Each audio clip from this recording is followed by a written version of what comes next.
আশা করি আপনার ট্যাংরা মাছের অনেক ধরনের রেসিপি এর আগে খেয়ে থাকবেন, কিন্তু একবার এই পদ্ধতিতে ট্যাংরা মাছের লাল লাল ঝালটি বানিয়ে দেখুন। এটি যেমন টেস্টি হয় তেমন খেতে হয় দুর্দান্ত।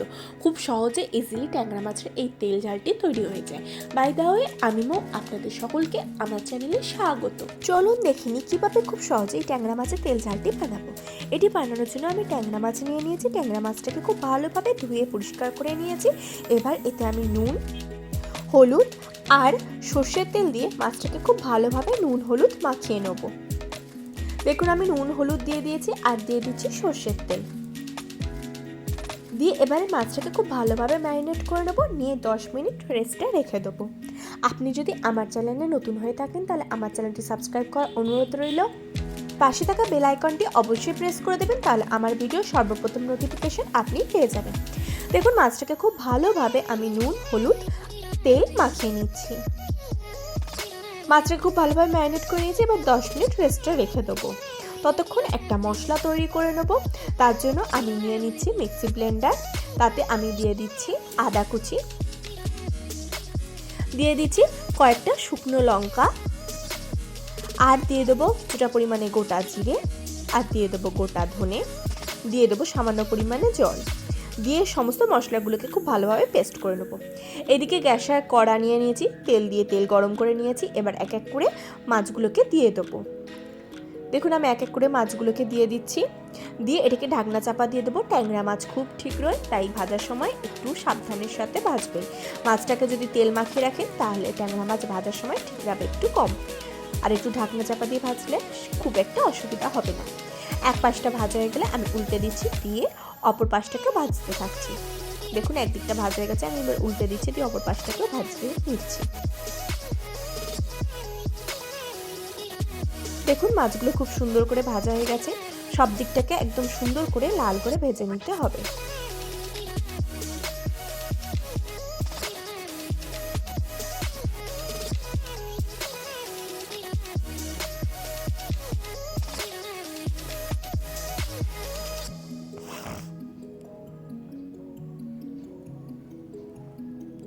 দেখুন আমি সুন্দরভাবে মাছগুলোকে একদম লাল করে ভেজে নিয়েছি।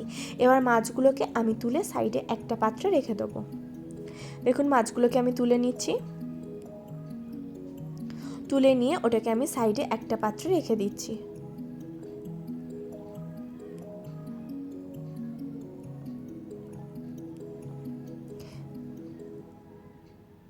এইভাবে আমি সমস্ত মাছগুলোকে সাইড করে রেখে দেবো।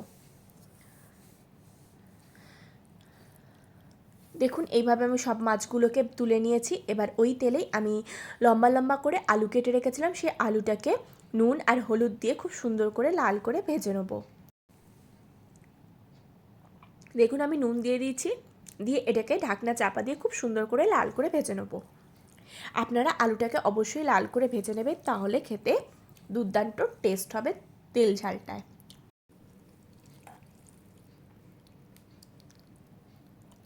দেখুন এইভাবে আমি আলুটাকে ভেজে নিয়েছি। এবার এটাকে তুলে একটা পাত্রে সাইডে রেখে দেবো। এবার ওই কড়াই আরও কিছুটা পরিমাণে তেল নিয়ে নিয়েছি। এবার এতে দিয়ে দেবো কিছুটা পরিমাণে কালো জিরে। কালো জিরেটা যখন ভাজা হয়ে আসবে তখন এতে দিয়ে দেবো পেঁয়াজ বাটা। পেঁয়াজ বাটা দিয়ে পেঁয়াজ বাটাকে খুব ভালোভাবে একদম কষিয়ে নেবো যতক্ষণ না এর কাঁচা গন্ধ চলে যাচ্ছে। আপনারা বাড়িতে অবশ্যই একবার এইভাবে ট্যাংরা মাছের তেল ঝালটি বানান। এই ট্যাংরা মাছের তেল ঝাল যদি দুপুরবেলায় গরম ভাতের পাতে থাকে তাহলে আর অন্য কিছুর প্রয়োজন হবে না। এবার এতে অ্যাড করে দিচ্ছি হলুদ গুঁড়ো। হলুদ গুঁড়ো দিয়েও এটাকে খুব ভালোভাবে নেড়ে চেড়ে নেবো।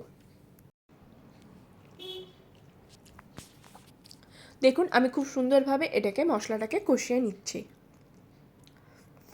মশলাটা কষানো হয়ে গেছে। এবার আদা জিরে ধনে ও শুকনো লঙ্কার যে পেস্টটা তৈরি করেছিলাম সেই পেস্টটা এতে দিয়ে দিচ্ছি। দিয়ে এই মশলার সাথে খুব সুন্দরভাবে কষিয়ে নিচ্ছি। আমরা এখানে কোনো গুঁড়ো লঙ্কা ব্যবহার করব না, যে শুকনো লঙ্কাটা ব্যবহার করেছিলাম সেটাই এখানে ব্যবহার করব। আর আমরা এখানে ব্যবহার করব কাশ্মীরি লঙ্কা। দেখুন সমস্ত মশলা দিয়ে খুব সুন্দরভাবে কষিয়ে নিচ্ছি যতক্ষণ না এর কাঁচা গন্ধটা চলে যাচ্ছে। এইভাবে অলমোস্ট 2-3 মিনিট খুব ভালোভাবে কষিয়ে নেব। 2-3 মিনিট খুব ভালোভাবে আমাদের কষানো হয়ে গিয়েছে। এবার এতে অ্যাড করে দেবো কাশ্মীরি লঙ্কার গুঁড়ো। দেখুন আমি 1 চামচ মতন কাশ্মীরি লঙ্কার গুঁড়ো অ্যাড করে দিচ্ছি, দিয়ে এর সাথে আবারও কষিয়ে নিচ্ছি।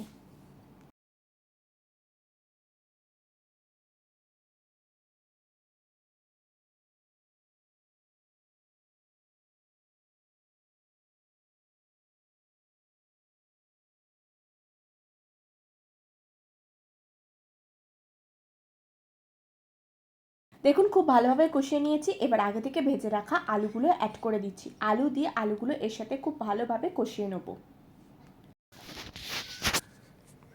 দেখুন খুব ভালোভাবে আলুর সাথে আমি কষাতে থাকছি। দেখুন খুব ভালোভাবে কষিয়ে নিয়েছি। এবার কয়েক টুকরো টমেটো অ্যাড করে দেবো। টমেটো অ্যাড করে দেওয়ার সাথে সাথে আমি স্বাদ অনুসারে নুন অ্যাড করে দেবো। দেখুন নুন অ্যাড করে দিয়েছি, দিয়ে এটাকে একটুখানি নেড়ে চেড়ে নেবো, নিয়ে 2 মিনিটের জন্য ঢাকনা চাপা দিয়ে দেবো।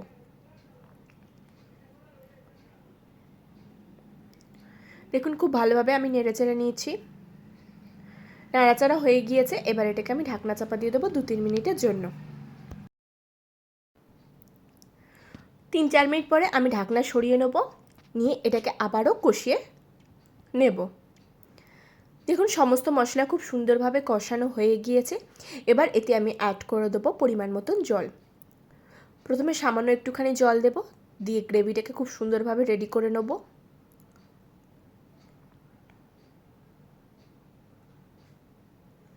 দেখুন জল দিয়ে এই গ্রেভিটাকে খুব সুন্দরভাবে রেডি করে নিয়েছি।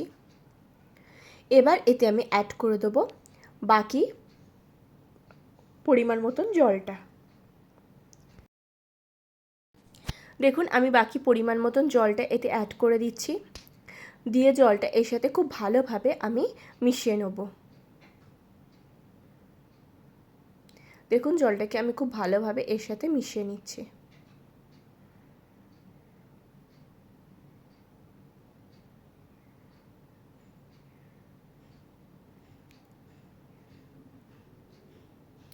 দেখুন খুব সুন্দরভাবে মেশানো হয়ে গিয়েছে। গ্রেভিটা খুব সুন্দরভাবে ফুটে গিয়েছে। দেখুন গ্রেভিটা খুব সুন্দরভাবে ফুটে গিয়েছে। গ্রেভিটা ফুটে গেলে আমরা এতে এক এক করে অ্যাড করে দেবো ভেজে রাখা মাছগুলো। দেখুন আমি এক এক করে ভেজে রাখা মাছগুলো দিয়ে দিচ্ছি। মাছগুলো এক এক করে দেবো, দিয়ে এটাকে 7 থেকে 8 মিনিট খুব ভালোভাবে মিডিয়াম হিটে ফুটিয়ে নেব। আপনাদের আলু সিদ্ধ হতে যেরকম সময় লাগবে সেই অনুপাতে আপনারা এটাকে ফুটিয়ে নেবেন। যেহেতু আমি ঢাকনা চাপা দিয়ে আলুটাকে খুব ভালোভাবে ভেজেছিলাম, তাই এটাকে 7-8 মিনিট মতন খুব ভালোভাবে ফুটালেই হয়ে যাবে।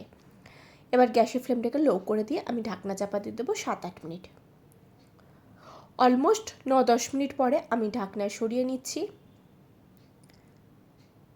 দেখুন খুব সুন্দরভাবে গ্রেভিটা রেডি হয়েছে। এই সময় আমি 3-4টে কাঁচা লঙ্কা স্লাইস করে এতে অ্যাড করে দেবো। গ্রেভিটাকে একটুখানি নেড়ে ছেড়ে দেবো এবং মাছগুলোকে একটুখানি উল্টে দেবো, আর উপর থেকে অ্যাড করে দেবো কিছুটা পরিমাণে ধনেপাতা কুচি। ধনেপাতা কুচি দিয়ে খুব ভালোভাবে মিশিয়ে দেবো, দিয়ে এটাকে ঢাকনা চাপা দিয়ে দেবো এবং গ্যাসের ফ্লেম একদম লো করে দেবো। 3-4 মিনিট পরে ঢাকনা সরিয়ে নেব। গ্রেভিটা খুব সুন্দরভাবে ফুটে গিয়েছে এবং আমাদের ট্যাংরা মাছের তেল ঝাল খুব সুন্দরভাবে রেডি হয়ে গেছে। দেখুন কত সুন্দর গ্রেভিটা হয়েছে এবং আলু মাছ খুব সুন্দরভাবে সিদ্ধ হয়ে গেছে। এবার গ্যাসের ফ্লেম অফ করে দিয়ে এটাকে ঢাকনা চাপা দিয়ে 2 মিনিট স্ট্যান্ডিং টাইমে রেখে দেবো। তারপর এটাকে গরম গরম পরিবেশন করে দেবো ভাতের সাথে। দুপুরবেলায় গরম গরম ভাতের সাথে যদি এমন সুন্দর একটা ট্যাংরা মাছের তেল ঝাল হয় তাহলে তো কোনো কথাই হবে না। 1 থালা ভাত নিমেষে হবে শেষ। আশা করি আজকের ভিডিওটি আপনাদের ভালো লেগেছে। যদি ভালো লাগে তাহলে অবশ্যই লাইক করবেন, কমেন্ট করবেন, শেয়ার করবেন, আর আমার চ্যানেলটি অতি অবশ্যই সাবস্ক্রাইব করে নেবেন এরকম নিত্য নতুন রেসিপি সবার আগে পাওয়ার জন্য।